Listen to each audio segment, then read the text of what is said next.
Hello and welcome to This Is Baltimore 2, where we show you what's good in your Baltimore neighborhood. I'm your host, Odessa Rose, and today we are on set with Baltimore filmmaker Antonio Jefferson. At 8 o'clock on a weekday morning, Baltimore filmmaker Antonio Jefferson commutes to his day job. I'm working two full-time jobs, because that's a never-ending. That's probably harder than my regular job, filmmaking. But it's worth it. It's fun. I work for Maryland Insurance Administration. I'm a mail room associate. When you're lighting something, when you're trying to get the same the look that you're trying to get. Antonio's day job takes him to an office building in downtown Baltimore. His second job takes him to a semi-detached home in East Baltimore. Inside, the house is bustling with excitement as the cast and crew set up a scene for Antonio's latest film, a project entitled Purpose. Stick around until March. You guys doing 10-hour shifts or 8? Yeah, and I work in. You know what I mean? He getting all kinky with the mic and stuff. Yeah, Tyrell, you're so fresh. Antonio takes a few minutes to talk with us about his life and the world of filmmaking. Where are you from? Originally from Washington, D.C., Southeast. Yeah, but Murray Berry's neighborhood, Berry Farms. Born and raised there. What did you see there that inspired you to become a filmmaker? Actually, back then I was more into music. I was a music guy, kind of like R&B singing. I started in that field, and actually had a little record deal at one time. Went sour, and I kind of had a bad taste in my mouth about music business, and I got a chance years later to act in The Wire, to be extra and be behind the scenes. I was like, oh, I like this.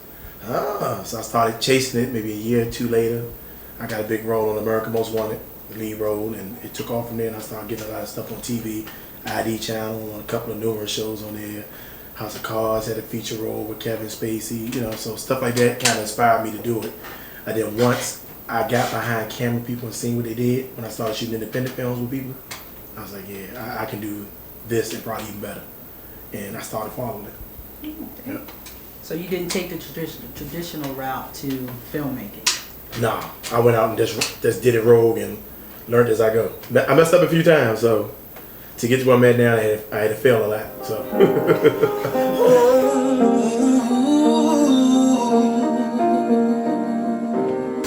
What makes a good scene? One, the location. Two, the actors. And one thing I try to tell people, you can be serious all day long, you can yell at people, you can say do this. If y'all not having fun, you ain't gonna get nothing good out of it. The good? Yeah, but I'm gonna come over there and give you an extra. Go there, fake director. Go over there. Check him out. I ain't in the way. Yo, what are you calling him? I'm gonna fake the record. I'm gonna fake the record. That's not right. Cause you fake the record. Yeah, because he said what his motivation is. So oh man. I'm gonna see if we know dog. This guy got motivation. I got some motivation.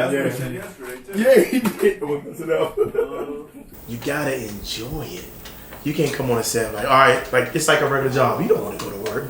So it needs to be fun to the people. It can't, when it starts becoming work, I don't want to do it no more. It needs to be fun. Yep. So. How do you make it fun? Running everything. I make sure it's fun because I'm a joke, I'm a clown, I'm gonna do all that stuff. You know what I mean? I'll make sure everybody's happy. What you need? You need water. You need. I'm gonna make sure everybody's good, and then throw a few jokes in there, and allow them to do the same. Yeah. Hey, you drink coffee, bro? No, I'm good, man. Okay, cool. Thank you. If you're working on an independent budget, how can you make sure that your film is high quality? What are the things you need to do to make sure your film is high quality? Learn. Period. You gotta learn lighting. Lighting is key in any film. This is a drama. I don't want it to be bright like a comedy. That's why I'm trying to get the tone down. But once he get here, he's gonna look at the lighting, the camera you use, because everybody has a different eye. Some people like a softer look. Some people like a more cinematic look. So that's based on the director. But you need to learn lighting. I don't care what you shoot, music video, hot dog commercial, lighting. Lighting is number one. If it don't look right, it ain't gonna be right. I think more important to me is once I first started shooting, I was getting the look wise, how it looks supposed to look and understanding that, but I didn't know how to tell the story with the camera like I should have. So when I did the first couple of short films, I was like, it's okay, it's cool. but what am I missing? Why I don't feel it? Like when I watch somebody else's movie. So I started studying Quentin Tarantino, John Singletary, Spike Lee, and broke it down how they got to each piece of their scene and how they brought the emotion to this part, even the music, everything matters. Because at first I wasn't adding my own sounds to like a door opening. Everything makes the film better once you pay attention to all that stuff. I might go do this. See how you don't hear nothing? I might have every little piece made a difference. So once I started to do it, then I watched, I was like, oh, it started to click. Oh, till pinpoint every little piece you can to bring the film out, because everybody gonna pay attention to that. Because we very visual people. No matter what anybody says, you got to see something is what you need to see to get the feeling. Right. You know, Right. except for you, because you're right. So you can just feel it automatically. I'm jealous. Where do you typically film? Baltimore, Virginia, PA. That's probably the basic 3 places. When people let me use their places. We're gonna come to that. And since you are in Baltimore, what is it about Baltimore that you like shooting in? It's the look. Baltimore got a good look. You can shoot any kind of film in. It's probably because of the way that it's been, the buildings and the houses have been preserved. It still looks like old style Baltimore, so it makes filming good. Oh, I see stuff all the time. I'll be riding past it. Oh, I want to shoot something over there. Oh, that look good. Look at that scene. You know what I mean? It's a lot of stuff here that people don't even know. How many cameras do you shoot with? One. I'm Quentin Tarantino status. He shoots with one camera. I love his vision. Because he say if you shooting and you want to know what you want, you don't have to take 1,000 shots if you know exactly what you want. He used that one camera and he frames up every shot. I don't want nobody shooting some crap over here inside that I'm probably never going to use. Some people just shoot it just to do it and try to get over it. You don't get over it, you do the best shot. So I'm going to be one camera for the rest of my life. I'll never do 2 cameras. So, what advice would you give to people like us who have one camera? How do you do that? Stick with it. I mean, it's all based on what you feel. Because if you got another person that's just as passionate as you and got the same eye you have, maybe you can shoot with 2. See, everybody don't have the same eye I have and what I want. So I have to do this and go over here and look behind them and make sure that's right, and that's going to take too much time. So if I frame everything and look at it, I know it's going to be what I want. Like the shoot we had last night. Long night, I got home, crashed, woke up this morning, looked at all the footage. Everything was exactly like I said. I was like, oh my God, everything was right. It's about me just sticking to that one thing, look at the light and get everything right. It looks good. This film is going to be awesome. This is like the best job in the world. Look, I just lay in bed.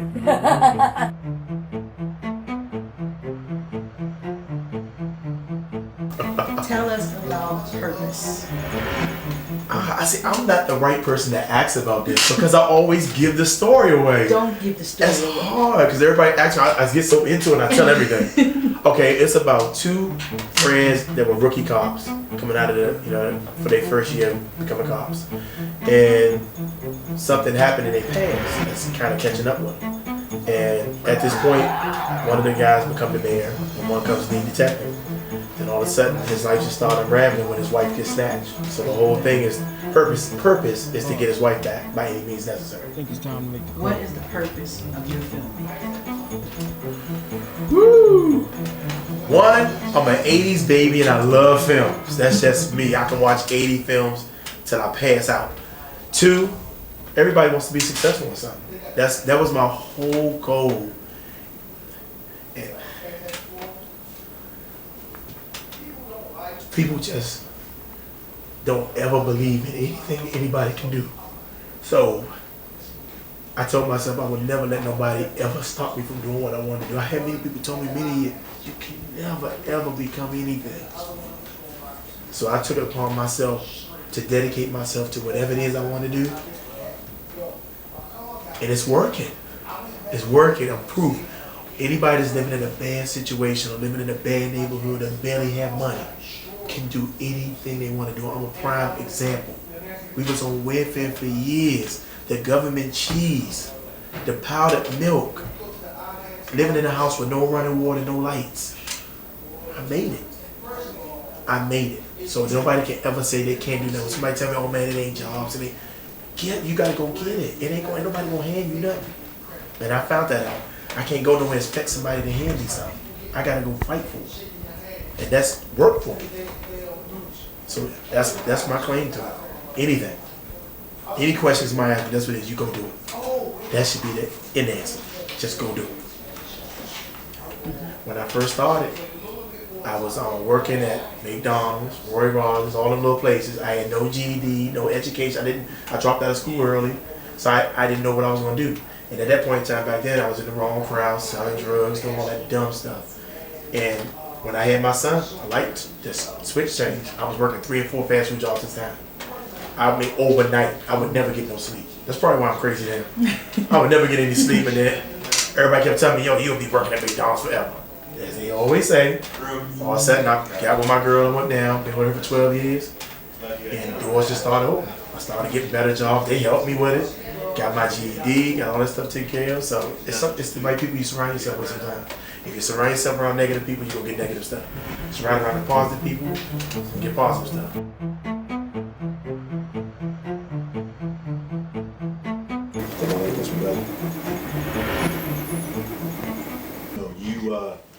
Don Watley, who has appeared in several of Antonio's short films, talks about his journey to the silver screen. That's wire. How long have you been acting? Oh, since I was 1. You know, no, professionally, going on 15 years, I guess. It's actually Odessa. It's one of the goals I had as a kid. I honestly had, or as I was coming up, I had 4 goals in my life. To be a professional athlete, of course that never happened. Baseball, football, that never happened. To go in the military, which I did. I served our country for 4 years, 89 to 93. I got to serve in Desert Storm, stuff like that. Be a police officer, which I did. That's what I did in the military, and then I came out in the civilian world. And I've been retired for a year now as a police officer, and acting was my 4th goal. But now I'm focused a lot on acting, and I hooked up with Tony a few years ago, meaning I met him, and on set on a project, and I really liked his enthusiasm, his goal-oriented and stuff, and we were, well, at least I didn't speak to him about it, but later on he came up to me about some project. I said, yeah, okay. And then we got to know each other better, and I liked his integrity. I liked a lot of his mind and his thought process. So I said, yeah, all right, let me hook up with this guy, meaning, just let me roll with him, and then as weeks and months, went along, I said, yeah, okay, so hooked in. Tony himself in Love Star has visions and has stuff that he wants to put out there. And I also do, but it's all positive, uplifting stuff that I want to do. That, even when you have bad stuff or negative stuff in your life, you still can come out positive, and you still have a story to tell that may be able to touch somebody else in a positive, uplifting way. I mean, even though you're going through this, yeah, I'm going through this too, somebody might relate to it, and then to be able to tell that and to be able to relate, that's kind of what if that makes sense, that's kind of what I want to do. And Tony, I think, does too. And I don't think we've really talked in depth about it, but based on if you hear us talk, I think we kind of got the same mentality.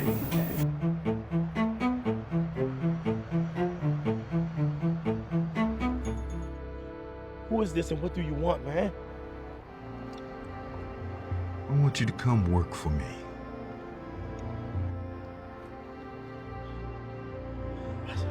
I just want to know what happened to me, man.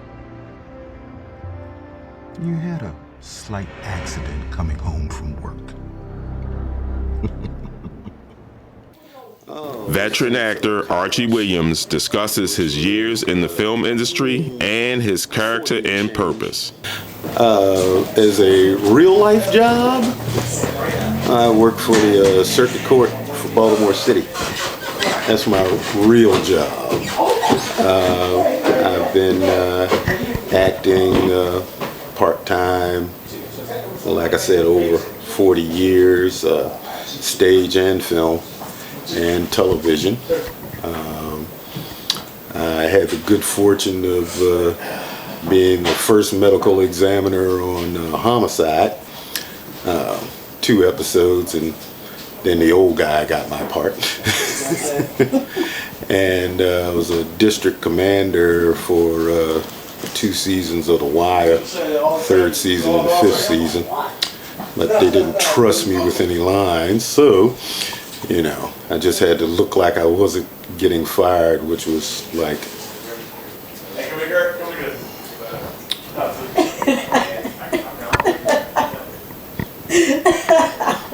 That was your look. Yeah, that was my look. That was your whole scene. Yeah, that was my whole 2 seasons, but it paid well. Yeah.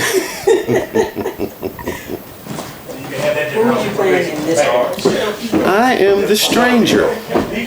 I'm the bad guy, good guy, a good bad guy, or a bad good guy, whichever way you want to look at it. I am the antagonist for the Kevin character, who's played by Antonio Jefferson. And Bruno is my henchman, and Tree is another one of my henchmen, and we go about the business of making his life miserable. You enjoy playing the part? Oh yes, it's always fun to be the bad guy. Just ask Anthony Hopkins. I ate his liver with some fava beans and a fresh Chianti.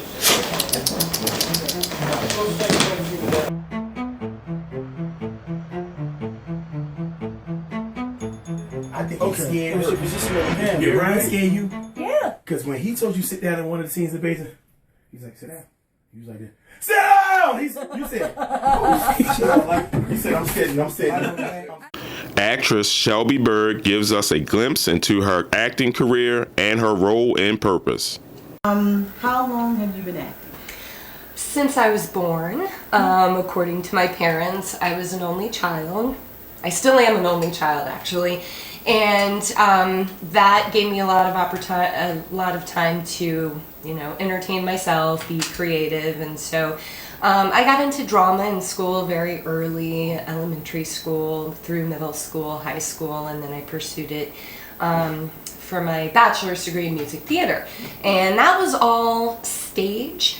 So once I graduated and realized, oh, I actually need to pay the bills in addition to doing what I'm very passionate about. So what's been great about this area is that I've been able to do both and be pretty successful both on stage, doing some on-camera stuff, as well as working, you know, those boring day jobs, so forth. Yeah. What is the boring day job? So right now for me, I work at University of Maryland University College, and I've been there for about a year doing corporate learning solutions, so kind of like corporate partnerships. Since This Is Baltimore, I do get to put a plug in for the Baltimore Police Department Leadership Development Program. So, What would you say is the hardest part about acting? rejection. I mean, that's it. Because especially in the business of acting, it's brutal. It's supply and demand. It's just brutal because people do have such a huge selection that they can choose from, a huge pool. And so it's all about, you know what, I want, your hair is here, we really wanted it here, so, but thank you, but you're perfect for this part. And so you have to find over and over and over, and for me, this is now, we're hitting the 25, we're getting on for a lot of years in this realm. You just have to be able to reinvent and reignite and find that purpose and value to what you're doing. And you get told no a hell of a lot more than you get told yes, but that makes the yes all the better. You play Patricia. Yes. Tell us about that role. So this is a very exciting, dramatic role. I enjoy playing Antonio's wife because we have a natural rapport. In this project, however, there's a little bit of awkward tension. And I think she's a housewife, and she's not a stay-at-home mom. They don't have children, but she does stay home and doesn't have to work, which is a life I totally fantasize about if my husband watches this. But because of the nature of his work, being a detective, which is very demanding, it pulls him out of the house quite a lot. And there are times where she wants to be let in a little bit more, and that's just not something that Kevin, Antonio's character, is able to do. So that, I think, has created a little distance in their relationship. And sort of that sets the tone for a very difficult time for Patricia. And I don't know how much I'm allowed to reveal of the plot, but she is held captive, and it is gritty, not pretty, and not overly violent. I will say that. So it definitely felt safe, but on the edge. I'll describe it as that.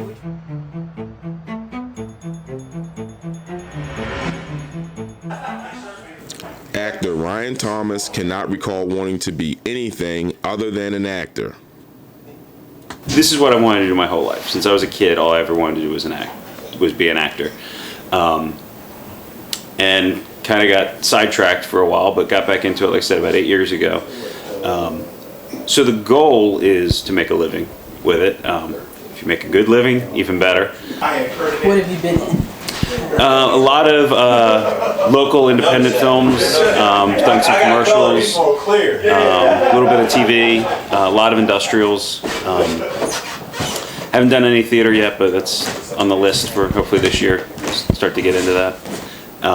And movies are my real love, so that really is my ultimate goal, is to be able to work in movies. I love TV too. So New York or California, I'd be very happy either way, making a living there. What's the hardest thing about acting?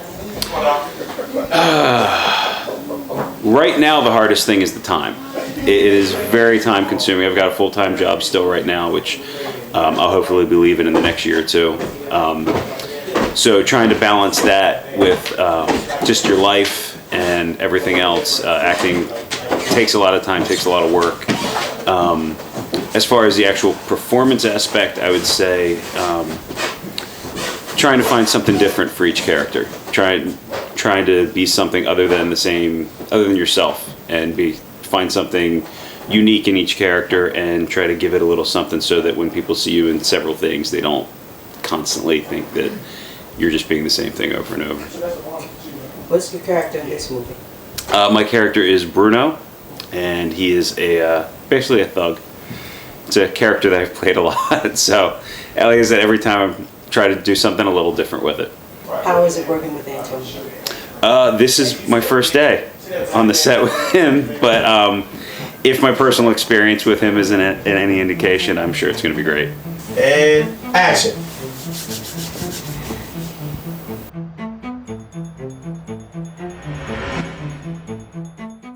Kirk Smith talks about his role in the film Purpose, which is his acting debut. We can't let Kurt live one down. Y'all ready? Y'all ready for me to get him? Kurt is part of the crew now. We gotta get him. I had enough yesterday. Nah, this one we gonna get Kurt on. Next time, Kurt, press record. Oh yeah. Yo, we did a whole scene. He never pressed record. Oh my god. I know, and I'm in there getting choked out. Yeah, she get choked out and when he's recording. How long have you been acting? Well, I've never acted, but this is like my first experience. But I'm a huge fan. So. What part are you gonna play in this film? I'm supposed to be like running for mayor, and I'm supposed to be like some kind of a arrogant, egotistical, kind of like jerk, Clifton Powell's type of guy. So. What's the hardest part about acting? I think when you first get your first couple of lines and you see it for the first time, and then you want to kind of like envision yourself being that particular character, so then you gotta like think about somebody that's a close comparison to that character. That's just the only hard part for me. What would you say to aspiring authors? Love it first. I guess the money gonna come with it. You know, I mean, Denzel, I often tell you, he's not really into the fame part, but he's into like the acting, so that kind of like, that's my inspiration, but he kind of like helps inspire me, so hopefully that'll inspire somebody else.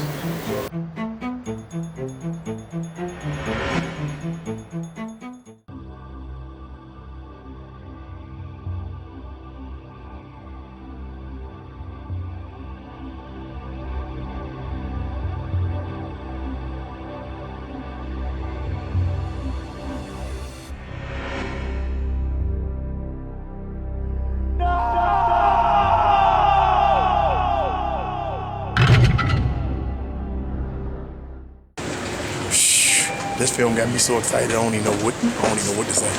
It's because So with hope, love, laughter, and unrelenting determination in his heart, Antonio happily makes his way to his day job. the job to pay the bills right now, and then filmmaking, that's something I want to do the rest of my life. So now once I start making a lot of money in filmmaking, yeah, I won't be messing with that job. So that's the goal. I promised my mother that's what I was going to do, follow my dreams. So I'm sticking to it. People will remember my name, I'm telling you that. Well, that's it for today's show. Thank you for joining us, and please tune in again so we can show you what's good in your Baltimore neighborhood.